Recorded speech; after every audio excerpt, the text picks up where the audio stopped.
नमस्कार विद्यार्थी मित्रांनो, आज आपण मराठी व्याकरणाला सुरुवात करतोय। मी तुमचा मार्गदर्शक शुभम मुंडे मराठी व्याकरण हा विषय शिकवणार आहे। तर मराठी व्याकरणाची सुरुवात अतिशय बेसिक पासून आपण चालू करूया। मराठी व्याकरणाची सुरुवात करताना पहिल्यांदा आपण भाषा म्हणजे काय इथून सुरुवात करूया। तर लक्ष द्या नीट, भाषा म्हणजे काय। तर आपला पहिला चॅप्टर आहे भाषा। आता एखादी गोष्ट माझ्या मनात आहे, मला मराठी व्याकरणाचा एखादा भाषा या गोष्टीची व्याख्या माझ्या डोक्यात आहे की काय, पण ती मला तुमच्यापर्यंत पोहोचवायची, मला तुम्हाला सांगायची। आता माझ्या मनातली गोष्ट तुमच्यापर्यंत पोहोचवण्यासाठी मी कशाचं सहकार्य घेतलं? मी भाषेचं सहकार्य घेतलं। जर ही भाषा नसते, जे मी बोलतोय ही जर भाषा नसते तर आज मी तुम्हाला शिकवू शकलो नसतो। म्हणून मनातील भाव मुखावाटे व्यक्त करण्याचं साधन म्हणजे भाषा होय, किंवा बोलणारा आणि ऐकणारा यांना जोडणारा पूल म्हणजे भाषा, किंवा मनातले विचार व्यक्त करण्याचं साधन म्हणजे भाषा। तर ही भाषेची अगदी सोपी साधी डेफिनेशन आहे।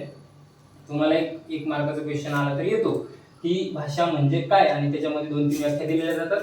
त्यामध्ये हे लक्षात ठेवायचं, फक्त लक्षात ठेवण्यासारखी गोष्ट काय आहे याच्यामध्ये, फक्त एवढं लक्षात ठेवायचं की आपल्या मनातले भावना दुसऱ्याला सांगण्यासाठी जी गोष्ट आपण वापरतो मध्ये ती भाषा असते। आता भाषेचे 2 प्रकार पडतात, महत्त्वाचे 2 प्रकार आहेत। त्यामधला नंबर 1 नैसर्गिक भाषा,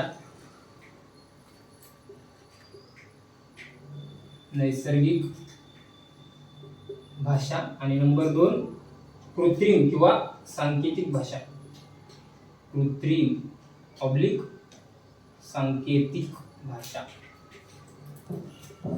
सांकेतिक भाषा।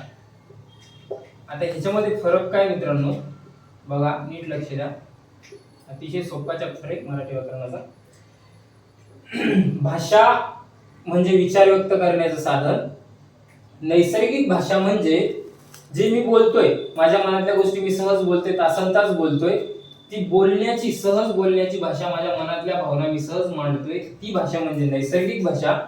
आणि माझ्या मनातल्या गोष्टी मी इथे लिहितोय, मी संकेतार्थ इथे लिहितोय, किंवा मी तुम्हाला काहीतरी हावभाव करतोय, खुणावतोय, किंवा मी लिहितोय, ही भाषा म्हणजे कृत्रिम भाषा किंवा सांकेतिक भाषा। मला जर नाटक करायचंय, एखादा शो आहे आणि त्या शो मध्ये मी नाटक करतोय, त्यासाठी मी काय करतो, काही संकेत ध्यानात लक्षात ठेवतो आणि ते संकेत मी स्टेजवर खुणाने किंवा हावभावाने दाखवतो।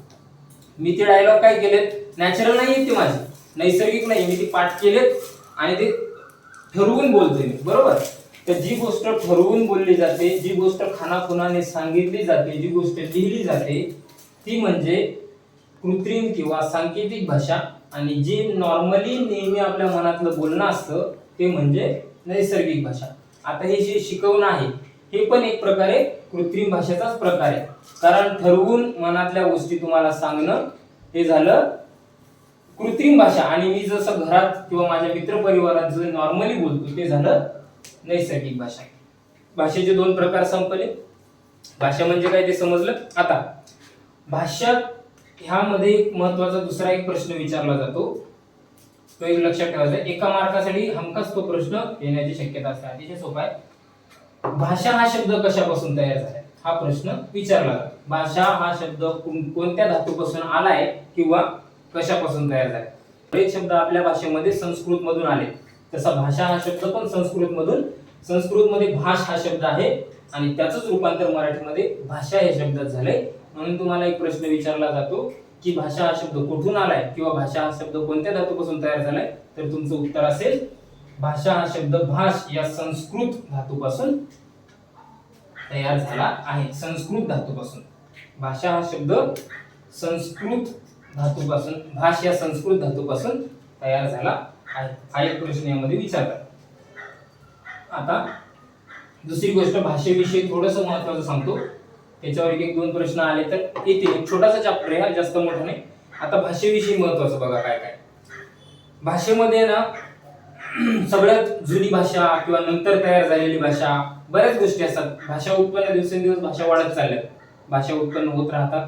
पूर्वी सगळ्यात अगोदर माणूस जेव्हा बोलायला शिकला तेव्हा त्याने कोणती भाषा शिकली? तर आपल्या भारताचा विषय चालू आहे. तर भारतामध्ये संस्कृत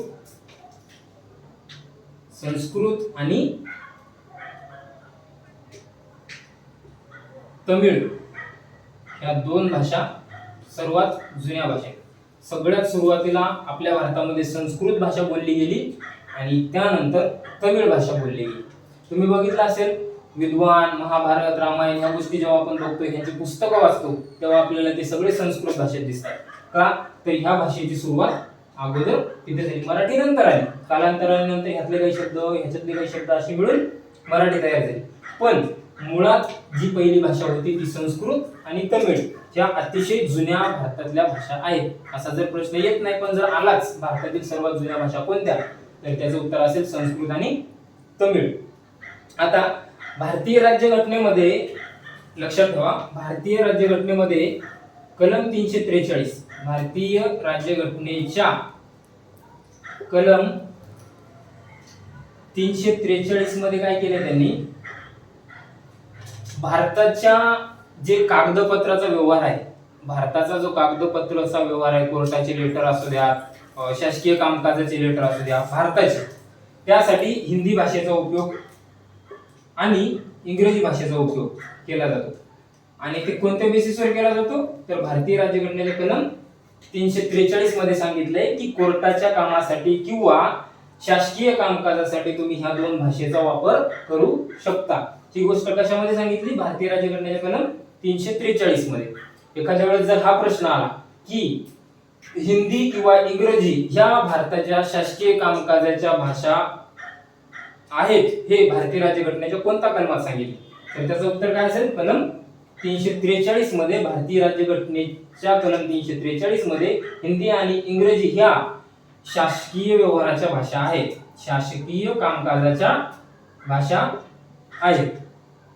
हे झालं, तुम्ही समजून घेतलं भाषा म्हणजे काय, भाषेचे दोन प्रकार समजून घेतले, सांस्कृतिक भाषा आणि नैसर्गिक भाषा आणि कृत्रिम भाषा. सर्वात जुन्या भाषा पण समजून घेतल्या, तमिळ आणि संस्कृत. आता भाषेविषयी तुम्ही महत्त्वाचं काय बघताय त्यामध्ये अजून? तर भारतीय राज्यघटनेने ना अजून कुठल्याच, बघा नीट लक्ष द्या, भारतीय राज्यघटनेने अजून कुठल्याच भाषेला राष्ट्रभाषेचा दर्जा दिलेला नाही. राष्ट्रभाषेचा दर्जा दिलेला नाही. आता दिलेला नाही. आता मागे तुम्ही जर सोशल मीडियावर ऍक्टिव्ह असाल तर तुम्हाला एक गोष्ट दिसेल की साऊथचा ऍक्टर होता, मक्खी पिक्चर सर्वांनी बघितला. त्या पिक्चर मधला जो सुदीप संजू नावाचा जो अभिनेता आहे, त्याने ट्विट केलेलं की माझ्या माहितीप्रमाणे भारतीय राज्यघटनेने कुठल्याच भाषेला राष्ट्रभाषेचा दर्जा दिलेला नाही. त्यामुळं हिंदी ही आपली काय राष्ट्रभाषा नाही. ती जरी शासकीय कामकाजाच्या व्यवहारात वापरली असेल तरी ती आपली राष्ट्रभाषा नाही. तर ह्यावरून हिंदी वर्सेस साऊथ हे जो पिक्चर RRR, बाहुबली ह्या पिक्चर पासून जरा चर्चेत आलेले विषय की जर साऊथ इंडस्ट्री एवढे चांगले पिक्चर काढत असेल तर बॉलिवूडचा काय उपयोग? तर मग साऊथच्या हिरोने संदीप सुजोने कमेंट केलेली की हिंदी ही काय राष्ट्रभाषा नाही, मग हिंदीला एवढी व्हॅल्यू का? मग त्याच्यावरून अजय देवगणनं परत ट्विट केलेलं की हिंदी ही आपल्या सगळ्यांची भाषा आहे, हिंदी ही आपली भाषा आहे, आपल्या सगळ्यांची भाषा आहे, तिचा असा अपमान करणं बरोबर नाही. हे बरेच दिवस चाललं. हे सांगण्याचं कारण एवढंच आहे की एवढंच लक्षात ठेवायचं की भारतीय राज्यघटनेने अजून कुठल्याच भाषेला राष्ट्रभाषेचा दर्जा दिलेला नाही. सुदीप संजीवला ती गोष्ट माहित होती की राष्ट्रभाषेचा दर्जा अजून दिलेला नाही. बऱ्याच जणांना वाटतं की हिंदी ही जर व्यवहाराची भाषा आहे, सगळे डॉक्युमेंट जर आपले हिंदीमध्ये कोर्टाचे वगैरे असतील तर मग आपली राष्ट्रभाषा ती असेल. पण राज्यघटनेने अजून कुणालाच तो दर्जा दिलेला नाही कुठल्याच भाषेला. हे भारतीय राज्यघटनेनुसार भाषेचे काही महत्त्वाचे मुद्दे होते. भाषेविषयी आपण महत्त्वाचं शिकून घेतलं. भाषा आता बघा काय काय शिकलो आपण. एक ओझरचं रिव्हिजन मारून घेऊ म्हणजे तुम्हाला ते पण समजून जाईल की आपण आज काय शिकलो भाषा चॅप्टर मध्ये. पहिल्यांदा तर आपण शिकलो की भाषा म्हणजे काय. भाषा म्हणजे काय, बोलणारा व ऐकणारा यांना जोडणारा पूल किंवा माझ्या मनातले भाव मी मुखावाटे तुमच्यापर्यंत पोहोचवते म्हणजे भाषा. भाषेचे दोन प्रकार पडतात, एक कृत्रिम म्हणजे नैसर्गिक एक नैसर्गिक भाषा आणि दुसरी कृत्रिम भाषा. नैसर्गिक म्हणजे मी जे रोजच्या व्यवहारात जे मी बोलत जातो ती नैसर्गिक भाषा, आणि जे मी तुम्हाला शिकवतोय म्हणजे मनात ठरवून काही गोष्टी बोलतोय किंवा लिहून ठेवतोय ती कृत्रिम भाषा. भाषेचे प्रकार संपले. आता भाषा हा शब्द कोणत्या धातूपासून आला, तर भाष या संस्कृत धातूपासून भाषा या शब्दाची उत्पत्ती झाली. त्यानंतर भारतीय राज्यघटनेच्या कलम 343 नुसार हिंदी आणि इंग्रजी ह्या शासकीय कामकाजाच्या भाषा आहेत. भारतीय राज्यघटनेने अजून कुठल्याच भाषेला राष्ट्रीय भाषेचा दर्जा दिलेला नाही, आणि भारतातील संस्कृत आणि तमिळ ह्या सर्वात जुन्या भाषा आहेत. तर आता आपण भाषा हा चॅप्टर समजून घेतला. त्यामध्ये भाषेचे दोन प्रमुख प्रकार बघितले की म्हणजे नैसर्गिक भाषा आणि कृत्रिम भाषा. भाषा हा शब्द कोणत्या धातूपासून तयार झाला ते बघितलं. आता ज्या भारतातल्या प्रमुख भाषा आहेत, प्रमुख हा सगळ्याच नाही म्हणते मी, प्रमुख भाषा, त्या भाषांना काही गटात विभागले. प्रमुख दोनच गटात विभागले. ते कोणते, तर एक आर्यन गट आणि दुसरा द्रविडियन गट.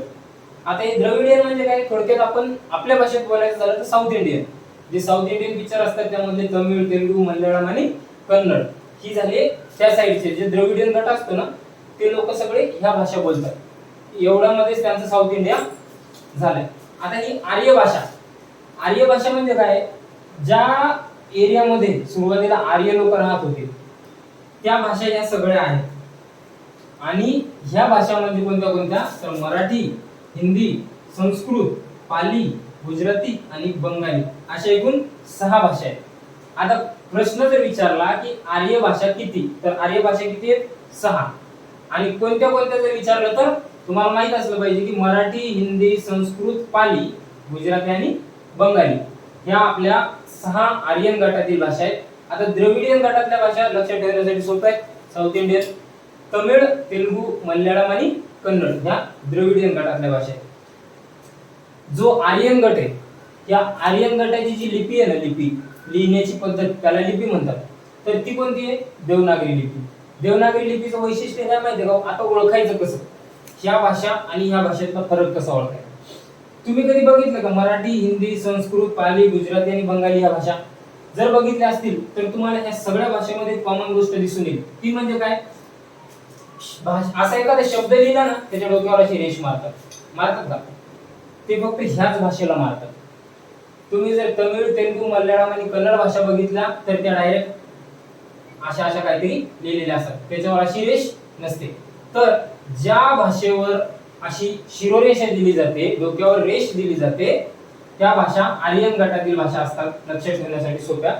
आणि द्रविडियन गटातल्या ह्या साऊथ इंडियाच्या भाषा तमिळ, तेलुगू, मल्याळम आणि कन्नड. आता तुम्ही मला इथं अभिजात भाषा नाव दिसते. आता हा काय प्रकार आहे, तर भारतामध्ये काय आहे, जी सर्वात जुनी आणि मूळची भाषा असेल, म्हणजे कुठे तुम्ही एखाद्या ठिकाणी गेले जे प्रॉपरचे लोक असतात, आपण म्हणतो हे इथले प्रॉपरचे मेन इथले लोक येते, तर तशा प्रकारे ज्या भाषा प्रॉपरच्या मूळच्या आहेत, ज्यांचा उगम स्वतः लोकांनी तयार केलं बोलून आपापसात, त्या इतर कोणत्या भाषेपासून तयार झाल्या नाहीत. त्या जन्म म्हणजे सुरुवातीलाच त्यांचा जन्म झालेला आहे. जेव्हा माणसं बोलायला चालू झाले ना तेव्हा त्या भाषा हळूहळू चालू झाल्या होत्या. अशा मूळच्या भाषा म्हणजे अभिजात भाषा.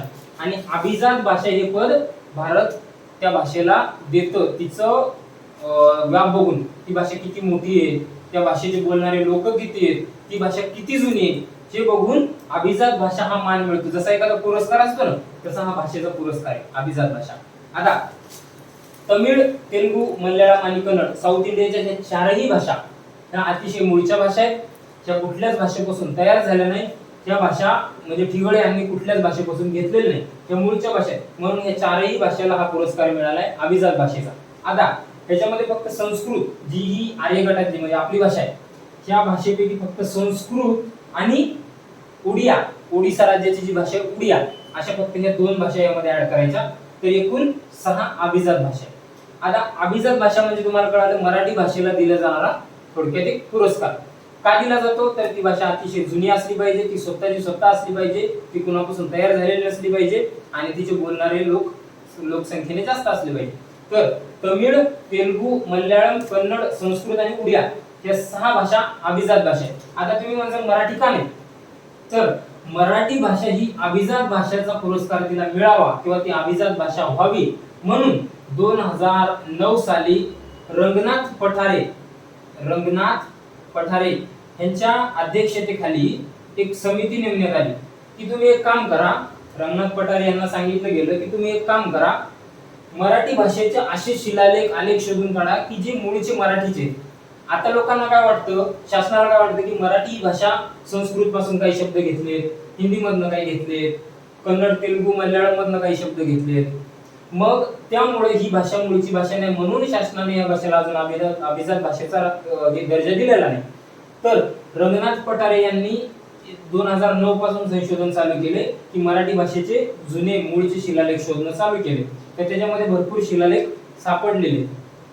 तर ही प्रोसेस चालू आहे. कालांतराने जर मराठी भाषेला हा दर्जा मिळाला तर आपल्यासाठी ती अभिमानाची गोष्ट असेल. का तर या भाषेचं संगोपन करण्यासाठी, ही भाषा अजून भव्य बनवण्यासाठी शासन दरवर्षी त्यांना काही रक्कम देतो, पैसे देतो की तुमचे जे काही शिलालेख असतील त्या भाषेचे ते सजवा, ते नीट ठेवा, त्यांना सांभाळ करा, त्यांच्यासाठी सिक्युरिटी पुरवा, तिथे तुम्ही सगळं कंपाऊंड वगैरे ह्या गोष्टी करून ठेवा तुमचे शिलालेख जिथे असतील त्या जागेसाठी. तर हा खर्च आपण त्यासाठी वापरू शकतो.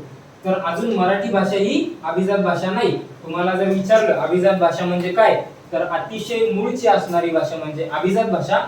आणि अभिजात भाषा किती आहेत, तर अभिजात भाषा ह्या 6 आहेत. अभिजात भाषा कोणत्या आहेत, तर तमिळ, तेलुगू, मल्याळम आणि कन्नड या द्रविडियन गटातल्या 4ही भाषा आणि संस्कृत आणि उडिया अशा एकूण 6 या अभिजात भाषा आहेत. आता तुम्हाला समजलं भाषा ही 2 गटात प्रामुख्याने विभागली. कोणते 2 गट, तर आर्य गट आणि द्रविडियन गट. हा अभिजात भाषा हा गट नाहीये. मराठी भाषा प्रामुख्याने या 2 गटात विभागली, आर्य गट आणि द्रविडियन गट. आर्य गटातल्या भाषा कोणत्या, तर मराठी, हिंदी, संस्कृत, पाली, गुजराती आणि बंगाली या 6ही भाषेच्या डोक्यावर रेष दिली जाते त्या आर्य गटातल्या भाषा. आणि द्रविडियन गटातल्या भाषा म्हणजे साऊथ इंडियन भाषा, तमिळ, तेलुगू, मल्याळम आणि कन्नड. आता ज्या आर्य गटातील भाषा आहेत ह्याची लिपी कोणती, देवनागरी लिपी. आणि देवनागरी लिपीचंच वैशिष्ट्य काय, डोक्यावर शिरोरेषा. देवनागरी लिपी जर ओळखायची असेल तर कशी ओळखायची, ज्या भाषेच्या किंवा ज्या अक्षरावर डोक्यावर रेष दिली तो शब्द किंवा ते वाक्य देवनागरी लिपीचं आहे. पुढे आपण लिपी हा सविस्तर चॅप्टर समजून घेणार. लिपी म्हणजे काय, लिपीचे प्रकार वगैरे सगळं. सध्या फक्त एवढं लक्षात ठेवा की आर्य गटाची लिपी देवनागरी लिपी आहे. भाषा प्रामुख्याने 2 गटात विभागली आणि अभिजात भाषा म्हणजे अतिशय मूळची भाषा असणे. आणि कोणत्या आहेत त्या, तर ह्या 6 भाषा आहेत. अशा प्रकारे आपण आज काय शिकलो भाषेमध्ये.